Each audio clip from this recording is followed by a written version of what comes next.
کہ باپ کیا بات کر رہا ہے، لیکن اسماعیل علیہ السلام خزانِ نظر تھے یا کہ مکتب کی کرامت تھی۔ سکھائے کس نے اسماعیل کو آداب فرزند؟ اسماعیل علیہ السلام 2 قدم آگے بڑھے اور فرمایا، ابا جان ذبح کیا ہے، جو بھی حکم ہے کر لیجئے۔ رہی بات میری تو اگر میرے اللہ نے چاہا تو آپ مجھے ضرور صبر کرنے والوں میں پائیں گے۔ منع کی وادی ہے، باپ اور بیٹے دونوں نے طے کر لیا۔ باپ ذبح کرنے پر راضی، بیٹا ذبح ہونے پر راضی۔ یہاں اسلام منمانی کا نام نہیں ہے، محض اپنی خواہشات کو پورا کرنے کا نام اسلام نہیں ہے، بلکہ اپنے آپ کو مالک کے سپرد کر دینے کا نام ایمان ہے۔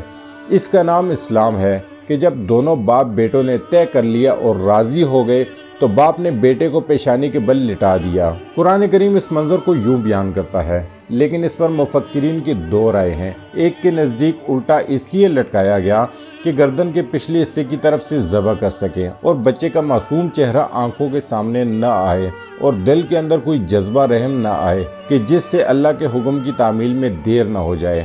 اور دوسری رائے یہ لی کہ جب ہم جانور کو ذبح کرتے ہیں تو اس کی گردن کو بل دے کر اس کی پیشانی کو زمین پر لگا دیتے ہیں تاکہ گردن کی رگیں تن جائیں اور ذبح کرنے میں آسانی ہو۔ اسماعیل علیہ السلام کی معصوم گردن کو بل دے کر ان کی پیشانی کو ایک پتھر کے ساتھ لگا دیا۔ قرآن کریم میں آتا ہے اسماعیل علیہ السلام کو پیشانی کے بل یوں لٹایا گیا کہ گردن کھل جائے اور ذبح کرنا آسان ہو۔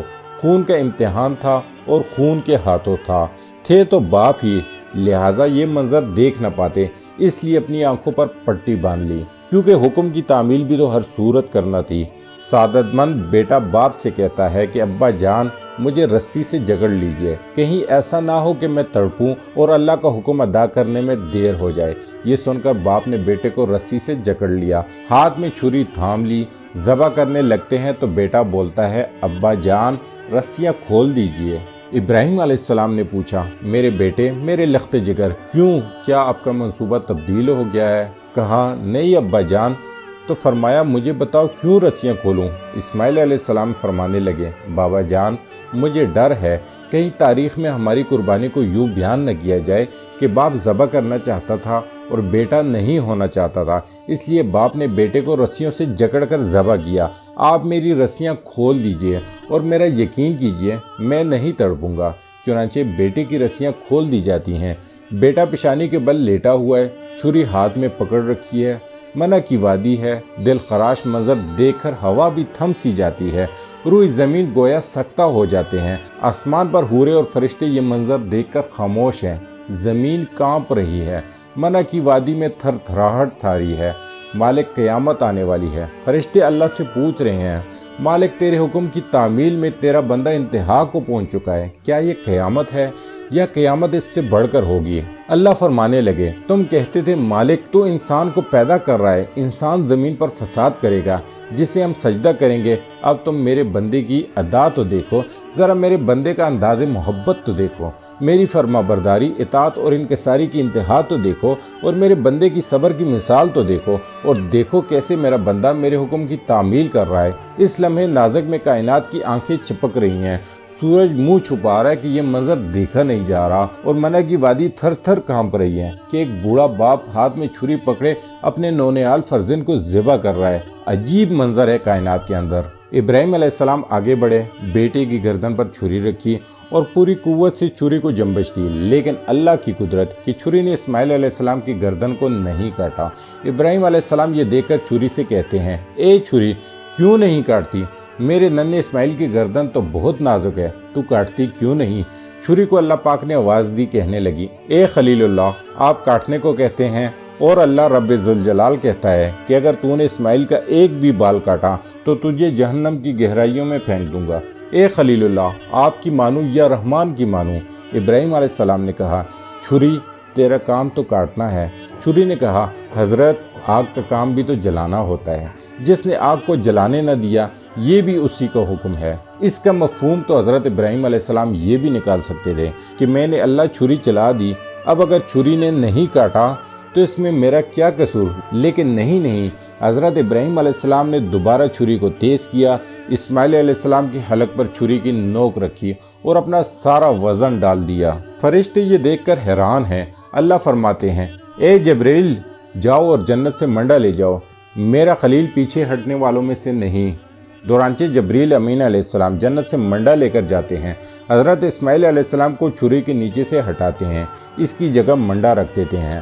اب حضرت ابراہیم علیہ السلام ایک مرتبہ پھر چھری چلاتے ہیں، اس بار گردن کٹ گئی، خون بہنے لگا۔ خون کی چھینٹے حضرت ابراہیم علیہ السلام پر پڑے تو دل لرز اٹھا، خیال آیا شاید کام ہو گیا، دل باپ کے جذبات سے لبریز ہو گیا۔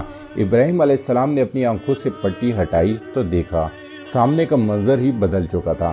جس کو بیٹا سمجھ کر ذبح کیا وہ بیٹا نہیں تھا بلکہ دمبا تھا، اور جبریل امین علیہ السلام پاس کھڑے ہیں اور اسماعیل علیہ السلام بھی ان کے پاس کھڑے مسکرا رہے ہیں۔